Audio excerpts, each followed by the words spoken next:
আপনি কি বিশেষ মুহূর্তে দুর্বল? তাহলে আপনার জন্য দরকার কলিকাতা হারবাল।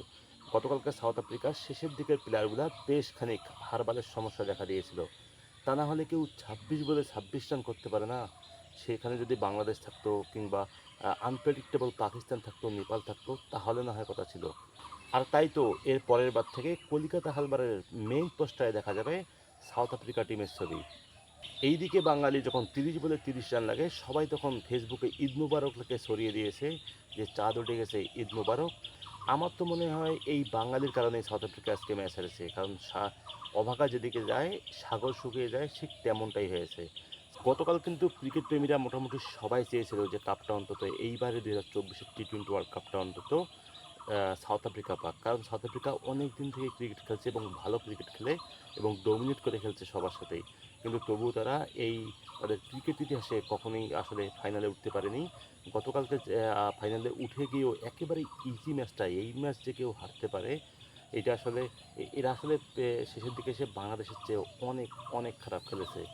আর সাউথ আফ্রিকাকে এই জন্যই বলা হয় স্টোকার্স টিম বলা হয়। আসলে এরা যে আসলে কখন যে কী করবে, এদের ভাগ্য কিংবা এদের কপাল এতটাই খারাপ যে ক্রিকেট ইতিহাসে সেটা আসলে আপনি ক্রিকেট ইতিহাস ঘেঁটে দেখলে আসলে বুঝতে পারবেন। অনেকবার সেমিফাইনালে এদের বৃষ্টির জন্য ভেস্তে গিয়ে ফাইনালে উঠতে পারেনি। আর এইবার ফাইনালে উঠলেও শেষ পর্যন্ত ২৬ বলে ২৬ রান করতে পারলো না। গতকাল সাউথ আফ্রিকা মূলত ম্যাচটা হেরে গেছে ইন্ডিয়ার মানসিক শক্তির কারণেই এবং মেন্টালিটির কারণেই। কারণ যখন ২৬ বলে মানে সে ৪ ওভারে ২৬ রানের প্রয়োজন, তখন ঠিক হঠাৎ করে মোমেন্টামটা নষ্ট করার জন্য দেখা গেল যে ঋষভ পান্ট হঠাৎ করেই মাটিতে শুয়ে পড়লো এবং মোটামুটি একটা ৩-৪ মিনিটের একটা সময় নষ্ট করেছে। আর এখানেই মূলত সাউথ আফ্রিকা তাদের মোমেন্টামটা হারিয়ে ফেলেছে। আর তারপরেই সে প্রথম বলেই আউট হয়ে গেছেন ক্লাসেন। এরপর তো আপনারা মোটামুটি সব কিছুই জানেন। তবে গতকালকে খুবই খারাপ লেগেছে।